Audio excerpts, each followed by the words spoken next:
ਲਓ ਸੱਜਣੋ ਤੇ ਮਿੱਤਰੋ, ਨਵੀਂ ਗੱਡੀ ਜਾਂ ਨਵੀਂ ਮੋਟਰਸਾਈਕਲ ਲੈਣ ਤੋਂ ਪਹਿਲੇ ਵੀਡੀਓ ਦੇਖ ਲਿਓ, ਇਹ ਨਾ ਹੋਵੇ ਤੁਹਾਨੂੰ ਵੀ ਜੁਰਮਾਨਾ ਹੋ ਜਾਵੇ। ਮਹਿਕਮਾ ਐਕਸਾਈਜ਼ ਵੱਲੋਂ ਜਨਾਬ ਕਿਹਾ ਗਿਆ ਕਿ ਅਗਰ ਤੁਸੀਂ ਨਵਾਂ ਮੋਟਰਸਾਈਕਲ ਲੈਂਦੇ ਜੇ ਤੇ ਫੌਰੀ ਰਜਿਸਟਰਡ ਕਰਾਓ, ਆਪਣੇ ਨਾਮ ਕਰਾਓ। ਜੇ ਤੁਸੀਂ ਨਾਮ ਨਹੀਂ ਕਰਾਓਗੇ ਤੁਹਾਨੂੰ ਮੋਟਰਸਾਈਕਲ ਦਾ ਵੀ ਜੁਰਮਾਨਾ ਹੋਏਗਾ। ਕਿੰਨਾ ਹੋਏਗਾ ਬਾਅਦ ਚ ਮੈਂ ਤੁਹਾਨੂੰ ਦੱਸਦਾ ਵਾਂ।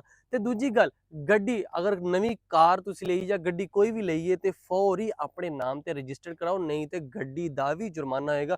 जुर्माने बहुत ज़्यादा वा, जिस तरह के मोटरसाइकिल की गल करिए, एक महीने तक अगर तुम रजिस्टर्ड नहीं करवाते तो जनाब तुहानू 1000 रुपया जुर्माना होएगा। अगर दूसरा महीना आ जाता वा फिर तुम रजिस्टर्ड नहीं करवाते 2000 आएगा, तीसरा महीना 3000 रुपया आएगा। तो जनाब अगर गड्डी तुम लेंदे जे ना, गड्डी एक महीना तुम अपने नाम या रजिस्टर्ड नहीं करवाई तो नंबर नहीं लवाया, ਤੁਹਾਨੂੰ 10,000 रुपये जुर्माना होना वा। जे 2 महीने हो गए 20,000, जे 3 महीने हो गए तो जनाब 30,000 रुपया ਤੁਹਾਨੂੰ जुर्माना होएगा, ਜਿਹੜਾ ਕਿ ਤੁਸੀਂ ਐਕਸਾਈਜ਼ ਨੂੰ ਦੇਣਾ ਹੀ ਦੇਣਾ। ਤੇ ਤੁਸੀਂ ਕਿਉਂ ਇਹ जुर्माना ਦੇਣਾ ਵਾ? ਤੁਸੀਂ जुर्माने ਤੋਂ ਬਚੋ। ਅਗਰ ਤੁਸੀਂ ਫੌਰੀ ਮੋਟਰਸਾਈਕਲ ਕਿਸੇ ਬੰਦੇ ਕੋਲੋਂ ਖਰੀਦੀ ਆ ਤੇ ਜਿੰਨੀ ਜਲਦੀ ਹੋ ਸਕਦਾ ਅਗਲੇ ਦਿਨ ਹੀ ਮਹਿਕਮਾ ਐਕਸਾਈਜ਼ ਜਾਓ, ਉੱਥੇ ਜਾ ਕੇ ਬਾਇਓਮੈਟ੍ਰਿਕ ਕਰਵਾ ਕੇ ਆਪਣੇ ਨਾਮ ਮੋਟਰਸਾਈਕਲ ਕਰਾਓ। ਅਗਰ ਗੱਡੀ ਖਰੀਦੀ ਆ ਤੇ ਫੌਰੀ ਉਸੇ ਟਾਈਮ ਹੀ ਆਪਣੀ ਗੱਡੀ ਆਪਣੇ ਨਾਮ ਰਜਿਸਟਰਡ ਕਰਾਓ। ਅਗਰ ਤੁਸੀਂ ਸੇਲ ਵੀ ਕਰਦੇ ਪਏ ਤੇ ਫੌਰੀ ਅਗਲੇ ਬੰਦੇ ਦੇ ਨਾਮ ਟ੍ਰਾਂਸਫਰ ਕਰਾਓ, ਕਿਉਂਕਿ ਜਦੋਂ ਚਲਾਨ ਹੁੰਦੇ ਆ ਇਹ ਨਾ ਹੋਵੇ ਚਲਾਨ ਉਹਦਾ ਹੋਵੇ ਤੇ ਪੈ ਤੁਹਾਡੇ ਖਾਤੇ ਵਿੱਚ ਜਾਵੇ। ਇਸ ਗੱਲ ਤੋਂ ਵੀ ਬਚੋ। ਮਹਿਕਮਾ ਐਕਸਾਈਜ਼ ਨੇ ਇਹ ਬਹੁਤ ਹੀ ਚੰਗਾ ਕੰਮ ਕੀਤਾ। जुर्माने वाला तो थोड़ी माड़ी गल आ,